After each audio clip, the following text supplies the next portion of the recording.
Terima kasih teman-teman semuanya sudah standby dan mau menyimak di sesinya di SAI sama saya di sini.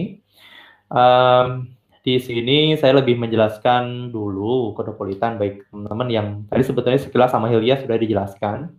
Jadi memang platform untuk belajar online dan juga offline, sebetulnya ada offline-nya, cuman seperti COVID sekarang jadi di close dulu yang offline-nya. Jadi fokusnya di online. Dan kita mulai dengan profil saya dulu. Tadi sudah dibahas juga. Jadi di sini lebih ke ya silahkan saya sebagai co-founder sekaligus posisi yang saya ambil sebagai CMO. Jadi mostly yang saya lakukan lebih ke relational, lebih ke relation, business, project, dan sekarang juga sambil urus soal strategi soal course kita mau diarahin kemana aja ke depannya. Lalu profil Kodepolitan nih. Singkatnya, Kodepolitan itu saat ini sudah menjadi platform belajar programming dan berbahasa Indonesia. Terus target utamanya di tahun-tahun sekarang di mana industri 4.0 mulai mewabah dalam artian tidak menjadi bahasa yang asing lagi mengenai industri 4.0 dan skill apa saja, termasuk pemerintah juga sudah menggalakkan hal itu. Jadi tidak kesulitan untuk kami menjelaskan mengenai industri 4.0 dan arahannya mau kemana aja yang perlu dikuasai melalui Kodepolitan. Dan umumnya peserta atau membernya Kodepolitan itu anak-anak muda yang memang sedang berapi-api. Tadi sempat saya singgung mengenai founders. Jadi memang dari 2014, dari 4 founders menjadi 5 founders 2016. Dan kita punya peran masing-masing dan sangat-sangat membutuhkan satu sama lain gitu. Saling mengisi dan juga tanggung jawabnya berbeda-beda karena memang dalam membangun suatu bisnis saya belum percaya yang namanya Superman, pasti ada tim di belakangnya atau komitmen sangat kuat untuk membangun semua mimpinya bisa kecapai gitu. Dengan bendera Kodepolitan misalnya, atau bendera apapun yang teman-teman pegang. Gitu. Jadi intinya temukanlah founders atau co-founders, partner yang bisa kalian percaya dan bareng-bareng sampai sekarang. Layanan kita ada 2, saat ini yang memang focusing di services kita yaitu di online course dan bootcamp. Bootcamp itu tadi developer school. Jadi ini online, ini offline. Ada yang di kelas kita pelatihan dan langsung ke tatap muka, intensif gitu, atau nggak weekend, dan juga ada online yang bisa teman-teman pelajari kapanpun sesuka hati kalian gitu. Selama membershipnya masih ada. Lalu secara metrik ini angka yang alhamdulillah kita capai sampai sekarang ya mungkin tidak seberapa tapi alhamdulillah ini ada banyak orang sampai 50.000 orang kelas online yang aktif dan belajar online dan mereka merasakan manfaat dari Kodepolitan. Kemudian mitra nih. Kodepolitan sebetulnya sekarang atau sejak 2016 kita sudah menjadi part of decoding. Jadi kalau teman-teman sudah kenal decoding ya alhamdulillah kita bagian di dalamnya. Jadi satu grup yang saling mendukung satu sama lain. Gitu. Kemudian ada partner lainnya yang selama ini percaya dengan kami, dengan apa yang sudah kami berikan dan masih beberapa yang belum bisa kami sebutkan. Tapi insya Allah ini teman-teman sudah tahu lah beberapa di antaranya di sini ya. Kilas balik mengenai Kodepolitan, teman-teman bisa akses aja ya kodepolitan.com, explore aja di dalamnya. Kalau kilas balik seperti yang ada di share notes yang saya tulis, itu ada outline-nya. Jadi teman-teman mau tahu apa saja yang mau saya bicarakan, silahkan dilihat di share notes nanti. Kilas baliknya, pertama kita mulai dengan perubahan dari Kodepolitan gitu. Dulu nama kami Nyankod. Saya juga lupa kenapa namanya Nyankod. Tapi kalau nggak salah ini kalau teman-teman tahu acara TV Warkop DKI, Kasino nyanyi, nyanyian kode, nah disingkat lah jadi Nyankod gitu. Ya nggak pikir panjang, kita buat aja Nyankod gitu dan buat majalah di sana tuh. Lalu beralih ke Kodepolitan, logo yang pertama, kemudian pindah ke logo yang baru, yang memang benar-benar dibuat oleh desainer. Dan Nyankod ini purely adalah kerja bakti. Kerja bakti dalam artian kita sebagai anak-anak muda waktu itu, ya alhamdulillah sih sekarang juga masih 20-an lah di ujung. Dan dulu sempat buat namanya Nyankod, dan kita buat halaman sendiri, landing page sendiri, di mana siapapun teman-teman kita yang mau belajar tentang coding, programming, yang kala itu baru kami pelajari juga waktu kuliah, tapi tidak hanya berhenti di kami buat satu tutorial khusus dengan case tertentu. Dan di sini bisa teman-teman lihat khas banget mahasiswa tidak tahu apa ya, estetika pewarnaan, font dan penulisan sangat polos gitu. Dan inilah kami saat itu gitu loh. Dan kalau tidak salah di tahun ini tuh tadi niatnya ingin teman-teman aja, namun ternyata setelah dibuat online, ini cukup menyebar dengan cepat. Sekitar 2012 itu sudah sampai 2000 member yang berlangganan yang majalah kita gitu. Dan awalnya iseng aja, dan kita buat rutin 2 minggu sekali gitu. Dan itu yang saya puji adalah komitmennya gitu, sama teman-teman semua yang kontributor. Nah ini contoh-contoh sampulnya kayak Nyankod Max, logonya ya logonya titik koma sama kurung buka kurung tutup, ini kayak endingnya code ya. Terus bahasa-bahasa yang kita bahas di setiap majalah itu meskipun topiknya sama, tapi kita antar atau kita bawakan dengan bahasa yang berbeda-beda gitu. Ruby, Perl, ActionScript, PHP, C, Bash, JavaScript, Python. Lalu di Maxback ini sudah muncul nih karakter si Flappy Nyan. Ini satu edisi khusus di mana kita membuat game HTML5 mirip, kalau teman-teman dulu ingat apa ya, Flappy Bird zaman dulu pernah ngetren. Nah kita buat Flappy Nyan iseng, dan kita publish di Google Chrome, di Chrome Store, dan itu bisa dinikmati di Chrome. Saya nggak tahu sekarang masih ada atau nggak, lupa. Tapi dulu pernah bisa dinikmati, dan teman-teman selain belajar juga bisa langsung nikmatin gamenya di Chrome Store. Terus kita buat majalah sendiri, berevolusi menjadi Coder Talk. Gitu. Pembahasannya padat banget gitu di sana. Dan tak berlangsung lama, ini 2014 kalau nggak salah ya, 2014 kita berubah dari Nyankod, logonya udah Codropolitan, tapi namanya masih Nyankod. Dan ini kami diliput oleh majalah Chip. Dulu masih ada majalah Chip. Dulu masih tren ya majalah di Gramedia dan sebagainya, itu masih tren banget. Sekarang mungkin sudah menurun trennya untuk majalah, dan ini sangat kami syukuri karena tahun itu kita kerjasama dengan IBM dan juga diliput oleh majalah Chip ini dari Gramedia Kompas. Dan ini nama-nama kontributornya yang dulu. Dan kami sangat bersyukur, meskipun beberapa di antaranya sudah sudah mendahului kami ke alam berikutnya, sudah meninggal, dan kami terus mendoakan karena tanpa mereka Codropolitan tidak akan sampai sekarang ini. Di sini terlihat kan yang bertahan itu Kresna, Tony, Toha itu Tony, Oriza, Singgi, dan Palupi. Ridwan juga ada, kita masih ada, semua Juda juga masih ada. Dan ini kegiatan-kegiatan sering kita lakukan, yaitu ngisi acara di kampus. Jadi memang ya masih senang keliling-keliling gitu, ngisi acara di kampus, jelasin apa, laptop demoin apa, ini dulu di UPI. Dan berubahlah. Jadi Codropolitan, dari tadinya Nyankod ke Codropolitan, itu berubah tahun 2014, di mana tahun yang sangat menentukan. Kami tahun 2013 sangat dikatakan galau gitu. Galau itu kenapa? Karena semuanya udah lulus 2012, 2013 tuh, dan kita bekerja masing-masing. Teman saya bekerja di consulting, ada di di software house, ada yang di services lainnya, dan jadi programmer dan mostly jadi programmer gitu. Saya termasuk jadi programmer, sempat jadi programmer dulu, programmer Java, web Java, dan itu cuma setahun gitu. Akhir 2013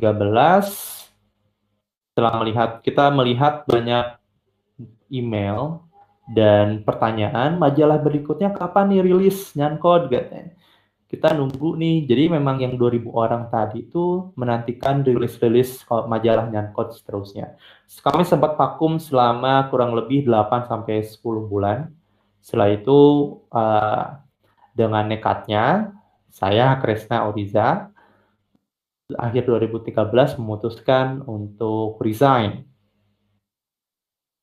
Dan ya, kalau teman-teman masih umur 20 atau kurang dari 25-an, mungkin bisa merasakan hasrat menggebu-gebu tanpa melihat resiko yang ada gitu. Dan itulah yang terjadi pada kami 2013. Dan kami secara terang-terangan atau tidak ragu-ragu langsung resign dan lanjutkan ini. Pas kita ngumpul, kita nggak tahu harus ngapain 2013 akhir, benar-benar nggak tahu harus ngapain. Kita ngapain nih Nyangkod buat majalah lagi terus apa? Nah di sanalah ternyata bakat saya adalah orang yang bisa apa ya sebutannya itu membakar api motivasi. Artinya bisa public speaking dengan baik, artinya menjelaskan ke teman-teman termasuk Kresna, Oriza, Tony, kita harus melanjutkan ini serius dengan data yang ada, Codepolitan, kita punya member Nyangkod berapa dan ini bisa kita seriuskan karena demand-nya ada. Tapi nggak ngerti bahasa bisnis itu apa, tapi yang jelas kita ajar aja. Terus tahap pertama kita harus ngapain nih 2013 akhir? Karena kita sama sekali tidak tahu, kita kembali ke catatan yang ada di shared notes. Kita niatnya benar-benar ingin memberikan manfaat. Tapi apakah manfaat ini cukup? Tapi kita nggak punya pekerjaan, artinya kita harus buat suatu bisnis. Bisnis apa? Ya kita nggak tahu, benar-benar nggak tahu. Gitu. Memutuskanlah sampai 2013 akhir kita pindah ke Bandung. Tadinya karena semua udah kerja di Jakarta, pindah ke Bandung lagi, balik lagi ke Bandung. Bolak-balik Bandung-Jakarta, dan di Bandung kami ketemu satu orang mentor yang namanya Pak Rain. Dan itu kita temuin di acara, biasanya ada acara seminar atau apa gitu yang di coffee di cafe gitulah. Terus dengan polosnya kami samperin mereka, Mas kita punya produk ini, kita nggak tahu harus ngapain, bisa dibantu nggak?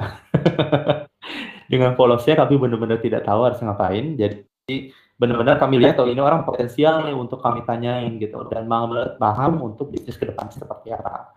Akhirnya 2014 kami diarahkan untuk join di salah satu inkubator generasi pertama di Universitas Multimedia Nusantara, dan di sana ada inkubator namanya Skystar Ventures bawaan Kompas generasi pertama, dan kita dibawalah ke sana jauh-jauh ke BSD, dari Bandung dibawa jauh ke BSD, dan alhamdulillah kita diterima di sana. Jadi setiap hampir saat mentoring itu kita dibawa seminggu, 2 minggu sekali, benar-benar dikasih eksklusif karena kita posisinya di Bandung. Paling sebulan sekali kita datang ke sananya, karena yang lainnya itu memang benar-benar harus standby di sana selama inkubator. Tapi kita dibimbing secara online. Dan beruntungnya di sana selain ketemu Pak Rain, kita ketemu dengan mentor-mentor lain yang mengenalkan soal branding, mengenalkan soal lean startup, mengenalkan soal bisnis trend, mengenalkan soal revenue stream, mengenalkan soal pitch deck, banyak hal yang benar-benar membuka pemikiran yang tadinya benar nggak tahu apa-apa, jadi tahu kita harus ngapain. Dan alhasil terbentuklah Codepolitan. Poin berikutnya yang di notes tadi ada, nama itu nggak penting. Dulu kita sangat idealis dengan nama Nyankod. Kita benar-benar memang mempertahankan Nyankod. Kalau ditanya alasan kenapa, ya sayang aja gitu. Kan lucu kan alasannya. Tapi setelah dipikir-pikir ternyata nama itu cukup berpengaruh untuk dikenal. Ketika orang sudah mendengar kalimat, misalnya kita menyebutkan Singgi dari mana? Saya dari Nyankod. Ketika orang itu mengatakan, hah dari mana ya? Nyankod. Ketika ada indikasi seperti itu sudah artinya nama teman-teman nggak bisa diingat dengan baik. Alhasil benar-benar kita langsung oke, kita harus ganti nama nih. Ketemulah Codepolitan. Seperti itu. Jadilah bertelurlah Kodepolitan dan logonya ini. Gitu. Di 2014 inilah mulai kami yang tadinya dari benar-benar nol, kita mulai kerja sama setelah mentoring di Skystar selama 6 bulan gitu kalau nggak salah ya. Tapi tidak rutin ke sana, kita dibantu untuk koneksi dengan network kemana, ke Kompas, ke IBM, ke kampus.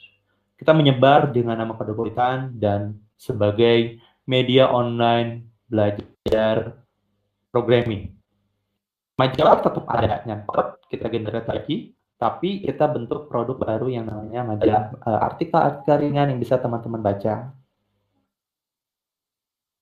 Kemudian perjalanan berubah, 2016, 2017 mulailah logo berubah.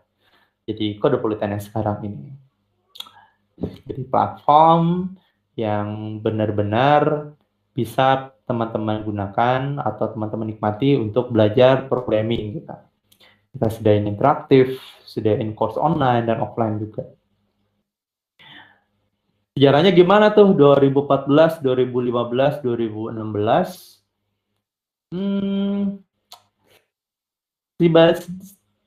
Saat itu kita benar-benar mencari yang namanya monetizingnya dari mana. Gitu. Kita sebagai media, kita partnering dengan siapa dan apa sebutannya itu pesaingnya siapa saja yang sudah ada di Indonesia dan sudah besar banget gitu. Tapi ternyata pesaing tersebut masih topiknya masih general, tapi kita benar-benar spesifik.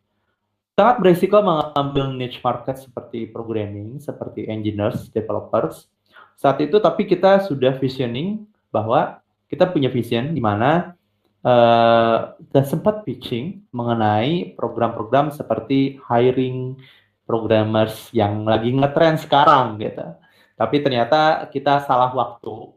Jadi teman-teman perlu ingat bisnis yang kalian punya dan itu bagus dan itu potensial, tapi kalau misalnya marketnya belum ready, mindset untuk pendanaan dan sebagainya tidak akan terbuka dengan baik saat itu. Jadi kami tahun 2014 akhir, 2015 awal gagal untuk program yang apa ya, yang untuk di hiring Kodepolitan developers gitu.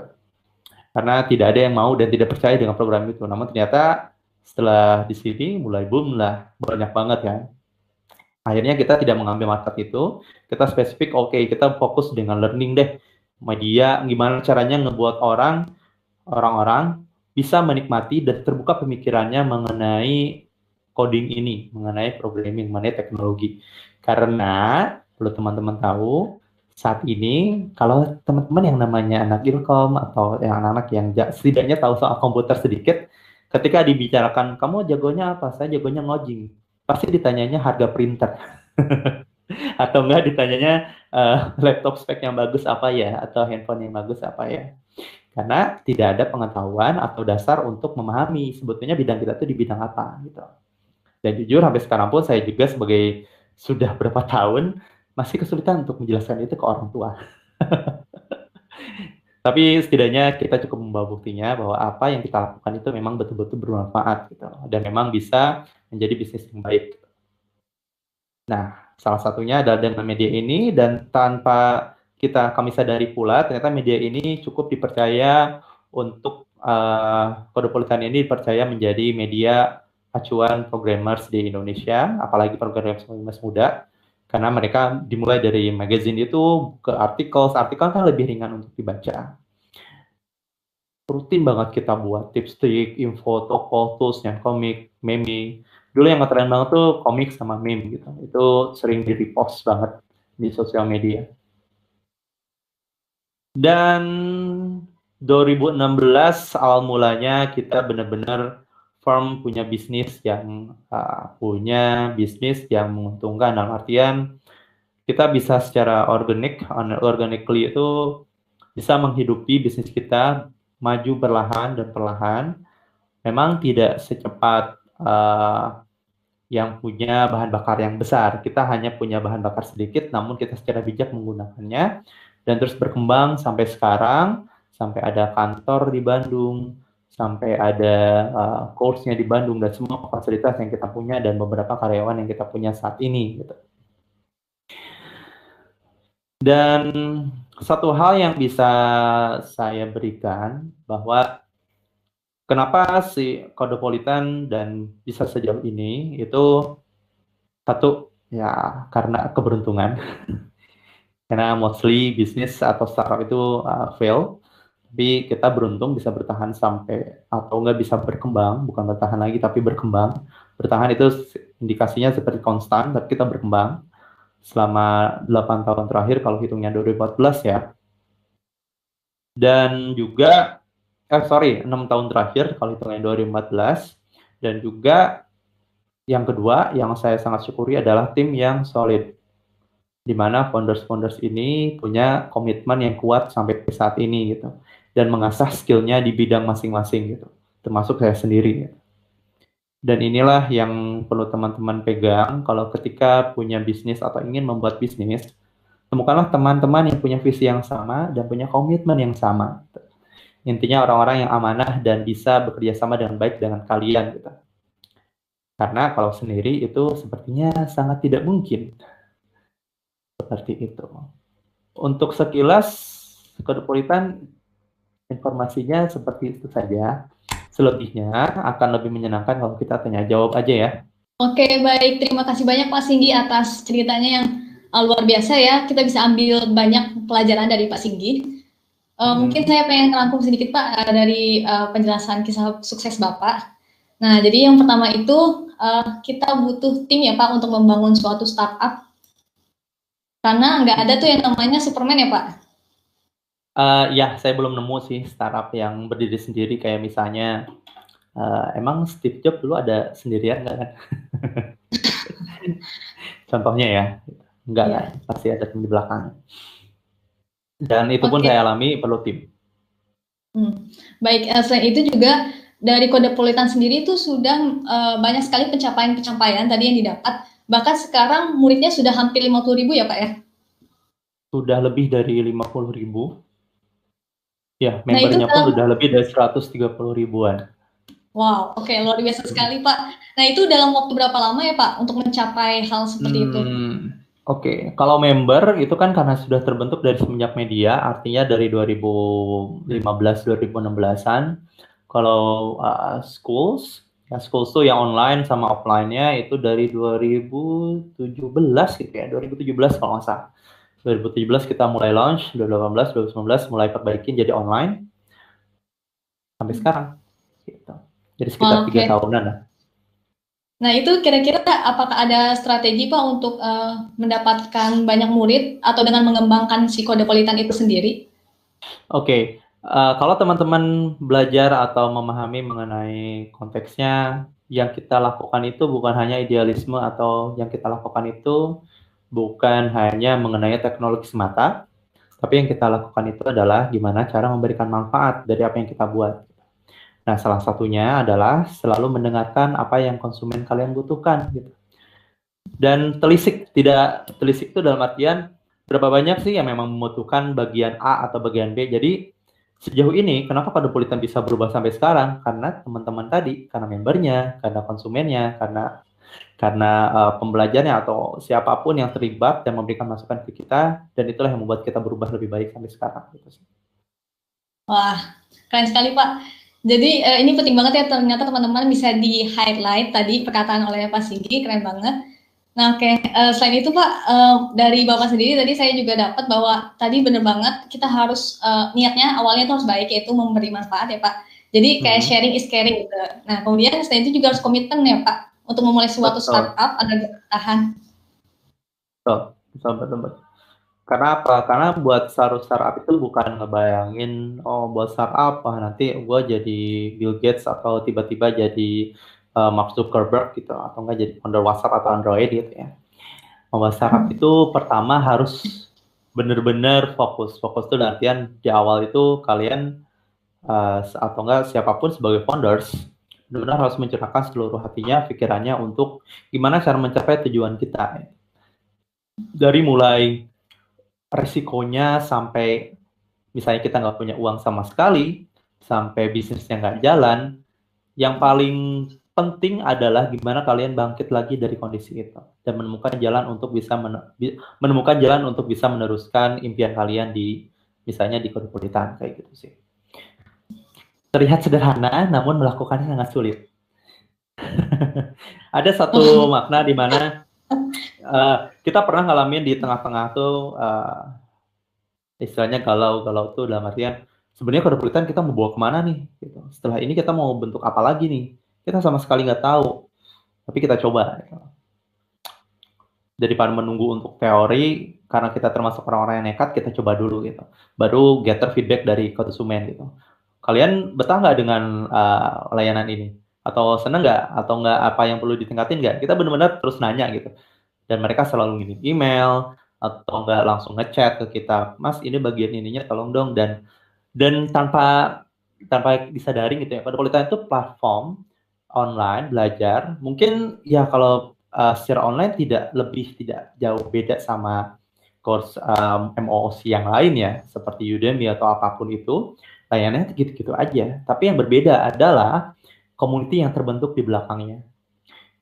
Artinya, kami benar-benar tidak bisa apa-apa tanpa masukan dari teman-teman dan tanpa keterlibatan teman-teman untuk memperbaiki platformnya itu sendiri.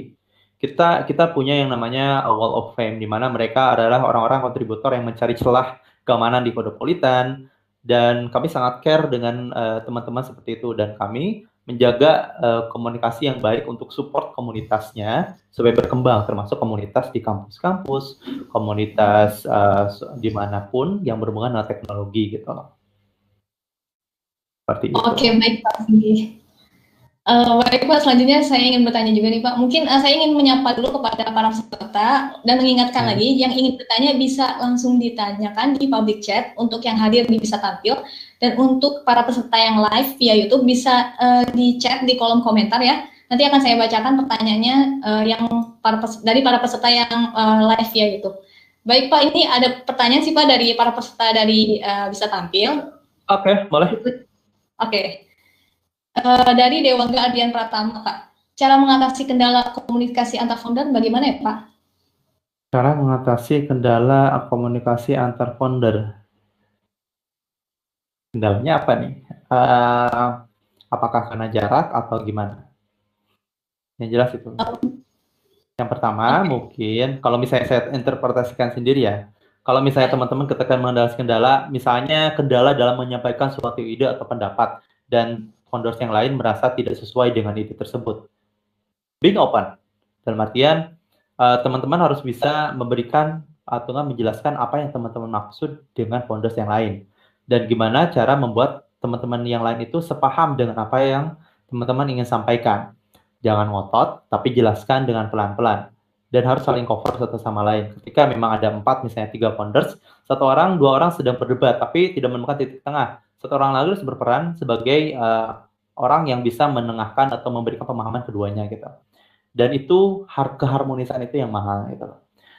Ini dan ketika banyak founders, kuncinya buat teman-teman, ketika banyak founders, teman-teman, kalau tips dari kami ya, tentukan 1 orang yang bisa menjadi pengambil keputusan terakhir. Ya. Jadi bukan hanya musyawarah, tapi tentukan 1 orang yang bisa teman-teman percayai untuk oke, keputusan terakhir ada di lo. Kita percayakan ke kamu untuk menentukan gitu. Dan kita sepakati untuk desain. Karena apa? Karena yang paling penting adalah kekompakannya gitu loh.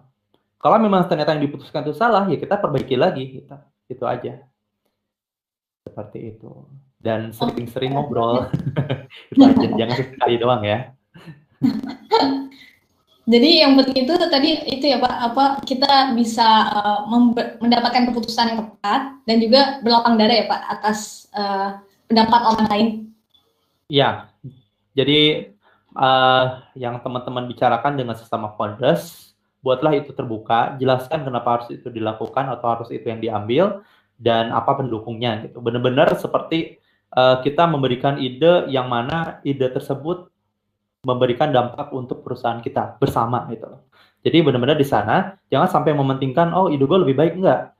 Teman-teman harus punya apa ya? Tadi kalau sebutnya sama Hilya ada kelapangan dada ya.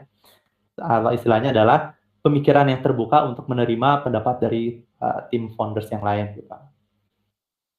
Karena tidak ada yang benar, tidak ada yang salah, tapi teman-teman menjalani ini semua bersama gitu. Oke, makasih banyak Pak Singgi. Oke. Oke Pak, ada lagi nih Pak, pertanyaannya sebenarnya banyak ya Pak. Ya, Mungkin boleh. dari Rocky Adiansyah. Apakah tujuan startup Kodepolitan sekarang untuk jangka ke depan akan tetap terus bertahan dan update mengenai dunia programming, atau mungkin akan membuat sebuah kelas IT yang berbeda jalur seperti sistem admin atau network engineer? Bagaimana jawaban Pak Singgi Oke. selaku co-founder? Oke. Kalau teman-teman tadi nyimak dari apa penjelasan saya mengenai Kodepolitan, awalnya majalah, kemudian jadi media, kemudian jadi platform online, apalagi yang nggak mungkin terjadi gitu. Intinya, kami tidak pernah mengset untuk pokoknya kayak misalnya apa ya, perusahaan-perusahaan yang sudah besar banget, kita bisa merencanakan selama 5 tahun. Jujur, kami tidak bisa memproyeksi selama 5 tahun. Kami hanya bisa memproyeksi tahun ini kita mau ngapain ya, gitu. Terus kita mau ngasih manfaat apa lagi ya? Siapa yang butuh kita nih? Dan itu mengikuti sesuai dengan kebutuhan teman-teman. Gitu. Kalau di sini dibilang ternyata, oh ada sysadmin dan network engineer, ya nggak masalah gitu. Kita buat aja. Tidak ada masalah selama itu memang kebutuhan dari konsumen. Yang mahal adalah teman-teman terjebak dengan asumsi teman-teman. Hindari hal itu. Yang akan teman-teman buat itu adalah produk yang akan dinikmati oleh konsumennya, bukan sama teman-teman. Jadi perhatikan hal itu. Itu aja. Oke, baik Pak Singgi. Jadi yang terutama itu adalah pelayanan ya Pak? Apa yang dibutuhkan oleh konsumen itu Iya, sendiri? fokus with produk lah. Produknya mau ngapain di Oke. sana. Baik, selanjutnya Pak, ada lagi pertanyaan dari Bondan Vicky Rialda. Apa investasi Kodepolitan sekarang agar supaya still alive ke depannya? Kayaknya hampir sama ya Pak. Apa investasi Kodepolitan sekarang? Ini konteksnya di mana nih? Investasi pendanaan atau apa nih? Kalau Hilya nyerjemahinnya apa nih? Kayaknya ini maksudnya kan sekarang kan kayak ada pandemi atau gimana gitu ya Pak. Jadi mungkin kondisinya bagaimana Pak supaya bisa itu bertahan. Oke. Ini salah satu contoh aja. Kemarin kita Kodepolitan kebetulan dipercaya oleh Here itu platform yang menyediakan, bukan platform ya, dia kayak perusahaan yang menyediakan layanan Maps seperti Google Maps, tapi Here Maps salah satu layanannya, dan mereka partnership dengan kita khusus di Indonesia. Awalnya tahun ini kami ingin merencanakan buat program keliling antar SMK sama kampus, dan kita mendelegasikan itu ke komunitas lokal di kota tersebut. Tadinya rencananya seperti itu, namun ternyata berubah ketika COVID melanda. Rencana itu kita belokkan jadinya ke beasiswa online. Dan kalau teman-teman lihat, ada kelas di course itu di Kodepolitan, ada kelas Here Developers with Here Maps, atau buat aplikasi dengan Here Maps. Jadi buat peta gitu, selain pakai Google Maps, kita pakai Here Maps. Dan itu beasiswa. Tadinya saya niatnya cuma buat 1.000 orang ya. Dan itu buat misalnya saya targetin 6 bulan 1.000 orang lah gitu. Ternyata baru 2 hari, nggak nyampe 2 hari sih. 2 hari udah 800 orang. Kita open, dan dalam waktu 5 hari itu udah 3.800 orang, melebihi dari target. Dan ternyata memang antusiasme teman-teman secara online itu tinggi di Indonesia. Jadinya kalau ke depan ditanya seperti apa soal COVID ini, ya kita akan mungkin terus lebih mengembangkan course online-nya dulu sekarang ini, karena yang bisa teman-teman nikmati secara bebas saat ini. Dan saat ini kan tidak ada kendala mengenai koneksi pada umumnya di beberapa daerah di Indonesia sudah tidak ada masalah lagi dengan koneksi, tapi tidak dimungkiri beberapa tidak bisa. Tapi kami lihat itu potensinya cukup baik dibanding tahun 2014 dulu. Dulu kan masih 3G ya, 3G juga masih baru gitu dulu. Itu lumutnya luar biasa. Sekarang orang tiap hari YouTuber kan. Gitu. Jadi still alive, kalau kondisinya still alive adalah listen your customer, gitu aja. Listen your customers. Mereka butuhnya apa? Ya udah kita kabulkan gitu. Banyak. Oke, siap. Makasih banyak Mas Tinggi. Terima kasih. Oke, Pak. Ada lagi nih Pak pertanyaan. Ini nggak apa-apa nih Pak, kita buka sesi tanya jawab. Ayo, santai. Kita masih ada waktu kan? Masih ada Pak. Oke, siap.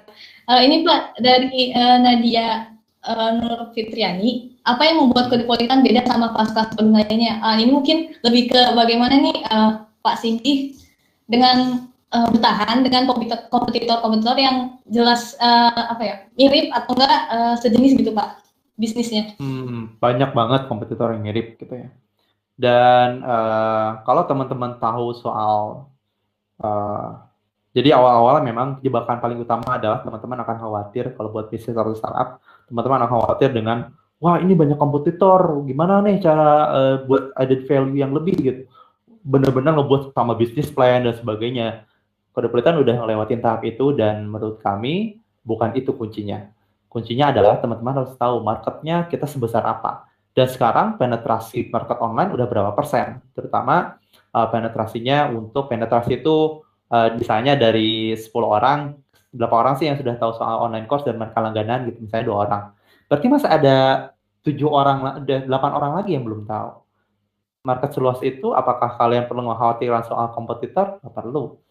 Dipikirkan boleh, tapi yang paling penting adalah teman-teman harus menghargai user atau konsumen yang sudah teman-teman punya sekarang gitu. Karena konsepnya gini, kalau di persaingan itu atau misalnya di bisnis itu adalah biaya untuk mendapatkan konsumen baru itu mudah. Tapi biaya atau hal yang perlu dilakukan untuk mempertahankan konsumen yang ada itu yang rumit gitu. Itu yang lebih rumit.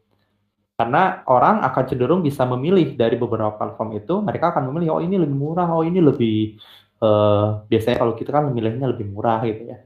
Oh ini lebih banyak materinya ya kan. Oh ini bisa gratisan. Mending gitu, mending kalau di orang YouTuber bilang ya mending mana gitu ya. Ya golongan mending ya. Nah kita lebih baik fokusnya adalah care with your customers gitu. Jadi kejar. Sebetulnya customer itu mereka kendalanya di mana? Misalnya di Kodepolitan saat ini kendala kita adalah Kodepolitan saya susah bayarnya nih. Kenapa? Karena saya nggak punya rekening ini. Oh, kenapa nggak mau? Jadi benar-benar ditanya gitu. Ada biaya adminnya? Oh, oke. Jadi kita ambil untuk mengatasi masalah ini, pembayaran apa yang harus kita berikan? Gitu. Hal-hal seperti itu yang perlu teman-teman simak dari konsumen teman-teman yang kalian punya. Gitu. Kita yang awalnya dari majalah 2.000 orang, sekarang udah ratusan ribu, karena melakukan hal itu aja. Sesederhana itu gitu. Gitu. Oke, masih banyak tipsnya. Oke Pak, selanjutnya pertanyaan berikutnya dari Ajo. Apa Kodepolitan ada rencana mau buat kelas cyber security atau CEH atau website security? Bagaimana Pak Cindy? Ini mirip dengan pertanyaan yang kelas kayak sysadmin atau network engineering. Sangat memungkinkan. Tapi kita lihat dulu, konsumen kita masih majority membutuhkan, kalau Kodepolitan ya mereka masih senang soal development di web. Seperti itu. Jadi kita masih ngejar di sana. Kita yang namanya orang yang harus menghemat atau nggak harus menyimpan tenaganya sebaik mungkin dan tepat sasaran seperti Kodepolitan karena kita bootstrap banget. Kalau Kresna, kalau kita teman-temannya Kodepolitan itu kayak kecoa gitu, diinjak atau gimana tetap masih hidup gitu loh. Karena apa? Karena kita memfokuskan tenaga kita ke hal-hal yang benar-benar dibutuhkan gitu. Bukan hal-hal yang menarik untuk dilakukan gitu. Kuncinya adalah banyak kesempatan di luar sana untuk buat misalnya buat course-nya tentang cloud computing, security, bahkan sampai ke project management, itu peluangnya besar. Dan juga marketnya cukup besar. Namun kita melihat apakah kita capable untuk melakukan itu dan apakah konsumen kita butuh saat ini untuk sekarang, saat ini untuk mendapatkan itu. Jadi kita harus seimbang melihat itu cost benefit analysis-nya. Kita analisa dulu, butuh nggak sih? Apa kalau kita liris, effort yang kita lakukan berapa besar? Kalau kita berikan, siapa yang akan beli? Itu harus dipertimbangkan dengan baik. Dan kuncinya, listen your customer, ask your customer, mereka butuhnya apa? Gitu. Jadi kalau misalnya dibilang, apakah ada rencana? Kalau memang dibutuhkan, kita buat. Gitu. Sesederhana itu. Seperti itu. Oke, makasih banyak Pak Cindy. Oh, kita nggak apa-apa lanjut lagi ya Pak, karena masih banyak banget peserta yang penasaran nih Pak. Dari Adi Bukadali, apa di Kodepolitan nantinya ada materi pembuatan aplikasi offline buat perusahaan? berupa aplikasi kotak kerja dan juga pendataan. Mungkin ini tadi Pak Sindu udah bilang juga ya Pak, bahwa di Cosmopolitan juga ada offline-nya ya Pak. Tapi dalam bentuk Oke, jadi kalau di pertanyaan ini yang saya tangkap mengenai kita buat aplikasi, ada materi buat aplikasi offline untuk perusahaan. Jadi project base ya. Sebetulnya itu ini project base atau order base. Kita ada layanannya DevSchool. Jadi itu biasanya untuk apa ya? Untuk kelas pesanan seperti ini sangat open, umumnya sangat open. Namun itu case-case khusus saja. Kalau misalnya kita mampu untuk memberikannya, kita berikan. Gitu. Seperti partner-partner kami seperti Intala atau enggak DJP, mereka instansi pemerintahan yang memang membutuhkan fitur atau layanan dari kita mengenai course tertentu, misalnya kayak ini offline perusahaan. Kalau memang perlu, ya silahkan bisa saja. Kita tinggal bicarakan bagaimana prosesnya dan apa yang dibutuhkan gitu. Dan dibuat training khusus di sana nantinya. Seperti itu. Oke, baik Pak. Ada apa yang nanya tentang terbentuknya Cosmopolitan? Sepertinya mungkin dari saya juga pengen nanya nih Pak, kira-kira Cosmopolitan itu sendiri dari singkatan atau apa ya Pak dasar namanya? Selain dari supaya enak didengar, selain itu Aduh, Cosmopolitan apa ya? Aku lupa juga. Ya Allah, ini pertanyaan paling sulit. Kenapa harus Cosmopolitan namanya? Oke. Intinya adalah itu hasil kita musyawarah selama semasa inkubator, selama inkubasi, satu tim kita, founder semua ngomongin, oh ada tag mau apa, nama kita ada banyak banget kandidat, dipilih, akhirnya disortir kena Cosmopolitan. Jadi code with metropolitan mungkin ya, kan itu penggabungan code with metropolitan. Jadi hal orang-orang yang banyak, tapi mereka senang code gitu. Jadi mewakili spesifik tentang apa ya, code with populations itu aja, metropolitan tuh. Baik Pak, mungkin mau ditambah oleh Pak Singgi mengenai dasar terbentuknya Cosmopolitan Pak? Apa yang mendasari terbentuknya Cosmopolitan ya? Karena kita mau aja. Iya. Karena kita mau aja dalam artian ada niatan, ada keinginan, kita mau buat bisnis, dan kita pun nggak percaya dulu kenapa bisa jadi platform online, kita pun nggak ngerti. Kuncinya adalah dengerin konsumennya. Gitu.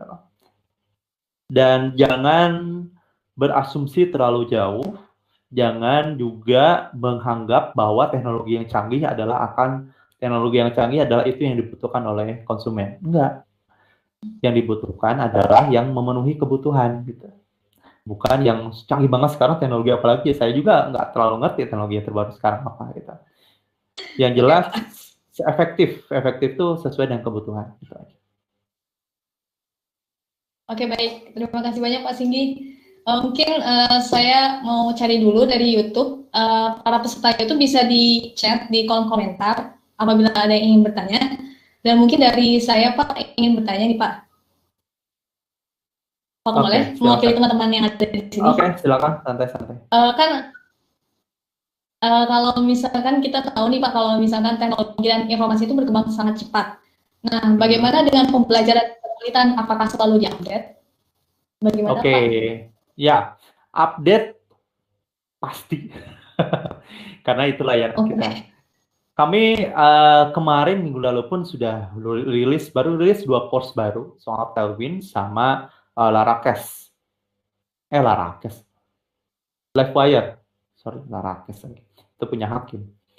Livewire. Jadi sebisa mungkin kita update terus karena metodenya di Cosmopolitan itu awalnya kita jual course. Jadi ada 2, ada yang per kelas bisa dipesan, bisa dibeli, ada yang langganan. Kali teman-teman yang bisa belajar 1 bulan tuh 5 skill framework misalnya, silakan, tidak dibatasi gitu. Dari artian kita memang mengandalkan dengan konten yang terus update.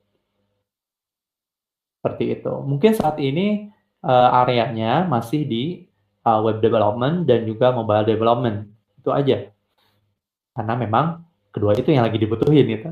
Suatu ketika ternyata, Mas mau dong course-nya soal project management with PMBOK atau mau soal agility with Scrum with Kanban. Oke, kita buat aja gitu. Tapi harus ada yang beli dulu gitu loh. Konsepnya di sana. Bisnis ya, bisnis itu bukan kerja bakti. Jadi teman-teman harus memikirkan cost benefit analisisnya. Gitu. Ada lagi pertanyaannya? Mungkin kita lihat dulu ya Pak dari para peserta di YouTube. Oke. Bentar ya, Pak, saya ikut.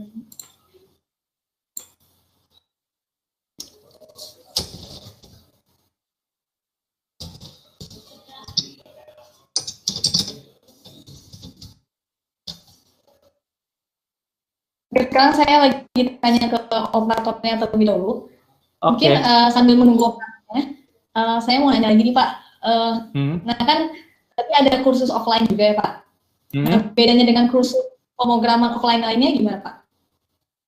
Kursus pemrograman offline lainnya, oke. Secara konsep saya tidak bisa mengatakan itu berbeda. Kursus offline pasti gitu-gitu aja. Kursus offline pasti gitu-gitu aja dalam artian kamu datang ke kelas, kamu duduk, kamu belajar dan mendengarkan materi, mengikuti modul sampai selesai dan latihan di sana. Gitu. Mungkin yang beda adalah kalau di kita selalu coba cara-cara yang baru. Misalnya gimana nih supaya meningkatkan bonding antar peserta yang ada di sana. Jangan sampai individual. Kita bentuk jadi tim. Saat belajar jadi tim. Terus cara pembelajaran di kelasnya mau seperti apa? Karena kebetulan saya lulusan dan Oriza dan Tony juga lulusan pendidikan UPI. Kita kayak menerapkan flip class. Jadi benar-benar bukan lagi satu arah, tapi kita coba beberapa practices dalam pembelajaran. Terus kayak drill and practices dalam modul-modulnya. Beberapa teori-teori itu yang perlu teman-teman pelajari. Artinya, ketika ditanyakan perbedaan itu terus dicari. Tapi bukan hanya perbedaan untuk memikirkan, oh kompetitor kita apa nih? Enggak. Yang harus teman-teman pikirkan adalah ketika di kelas, yang kami pikirkan terutama adalah gimana ngebuat kelas ini lebih menyenangkan. Gitu. Gimana buat teman-teman lebih meresap belajarnya. Gitu. Pagi-pagi kita pairing, sore kita reflect kembali apa yang kita pelajari. Terus gimana cara ngebuat kondisi belajarnya menyenangkan, gimana cara penginapannya lebih menyenangkan gitu. Karena kalau offline kami itu tuh sampai disediakan penginapan gitu. Penginapan, sarapan. Jadi teman-teman tuh 1 minggu tuh full belajar di Cosmopolitan. Kayak inilah, kayak kan sebutannya bootcamp, jadi kayak camping. Kayak bootcamp. Kalau bahasa Inggris kan kepare, nah ini kayak kepare lah. Kalau kita ke Cosmopolitan gitu. Itu kira-kira di mana Pak biasanya? Kalau bootcamp adanya di Bandung. Kebetulan yang bisa kami fasilitasi saat ini hanya di Bandung, di Cosmopolitan. Kecuali ada yang kelas weekend dulu, ada kelas weekend di Jakarta sama di Depok, sama kampung apa ya, kebun coding ya di Depok tuh ya. Dan banyak kebun coding, kita dulu pernah kerjasama untuk buat kelas weekend di sana. Tapi 2019 tuh udah berhenti, termasuk di Jakarta juga udah berhenti. Jadi kita hanya di Jakarta, hanya di Bandung saja. Selebihnya seperti kelas yang ditanyakan tadi, ada nggak pelatihan untuk di kantor? Ada. Kita membuka hal itu, jadi emang itu kelas khusus dan kita datang ke sana untuk mengajar di sana. Seperti itu. Kalaupun program offline-nya ada yang weekend sama mingguan, sama seminggu. Baik Pak Singgi, kalau untuk kursus online-nya sendiri, apa saja pelayanan yang disajikan Pak dari Cosmopolitan itu sendiri? Kursus online-nya apa saja? Coba saya share screen ya. Page, website. Oke, nah ini online course ya. Teman-teman sebetulnya bisa cek di website Cosmopolitan. Sebentar ini, mouse-nya kenapa nih? Mouse-nya ada masalah. Bentar ya. Oke, di online sini. Dan bisa teman-teman pilih mau kelas apa yang mau teman-teman pelajarin gitu. Seperti itu. Namun umumnya kelas yang kita buat adalah teknologi website development, dan juga mobile development, Android gitu. iOS belum ada ya. iOS belum ada. Karena secara market cap itu nggak besar iOS itu. Iya. Jadi kita mulai dengan market yang cukup besar saja. Oke, baik Pak. Mungkin sekian dulu ya Pak ya. Kita udah di penghujung acara juga nih. Okay. Apakah dari teman-teman yang ingin bertanya? Mungkin satu pertanyaan terakhir. Kalau masih ada yang mau nanya, silakan hubungi saya di sosial media. Tadi kan ada share ya. Kebanyakan ID saya itu @hirokakausi, @hirokakausi, mau Twitter, mau Instagram. Kalau di LinkedIn itu pakai MCGZA, nama asli silakan dicari. Facebook juga sama. Ya, kita ngobrol-ngobrol aja gitu di sana. Silakan.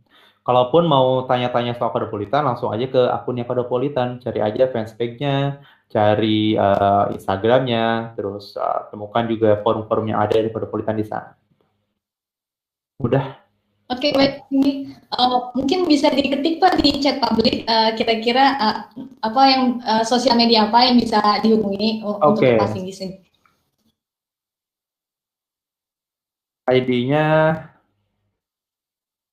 ID-nya Hirokakausi kok. Ini ID untuk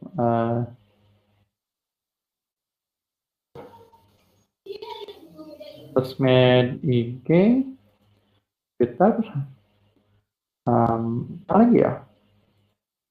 Itu sih yang pakai ID Hirokakausi. Kalau lainnya cari aja nama saya ya.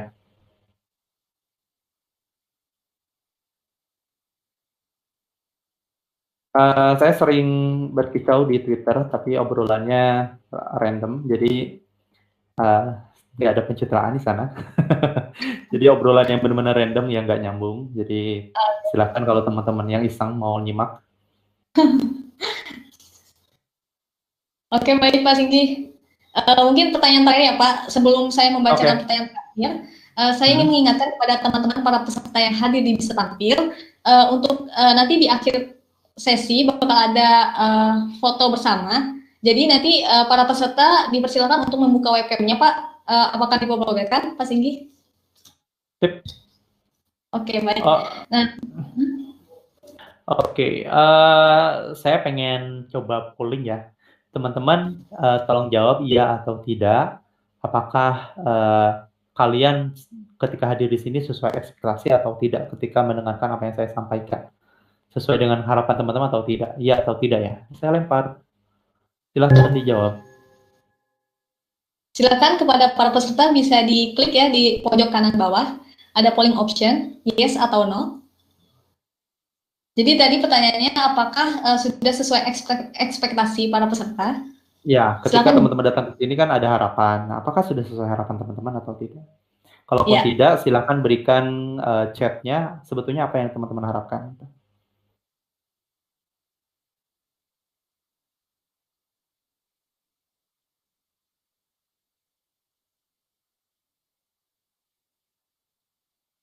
...36 menjawab iya, 1 orang menjawab tidak. Masih ada 20 orang lagi ya Pak, belum polling. Oh, 20 orang belum polling ya? Iya.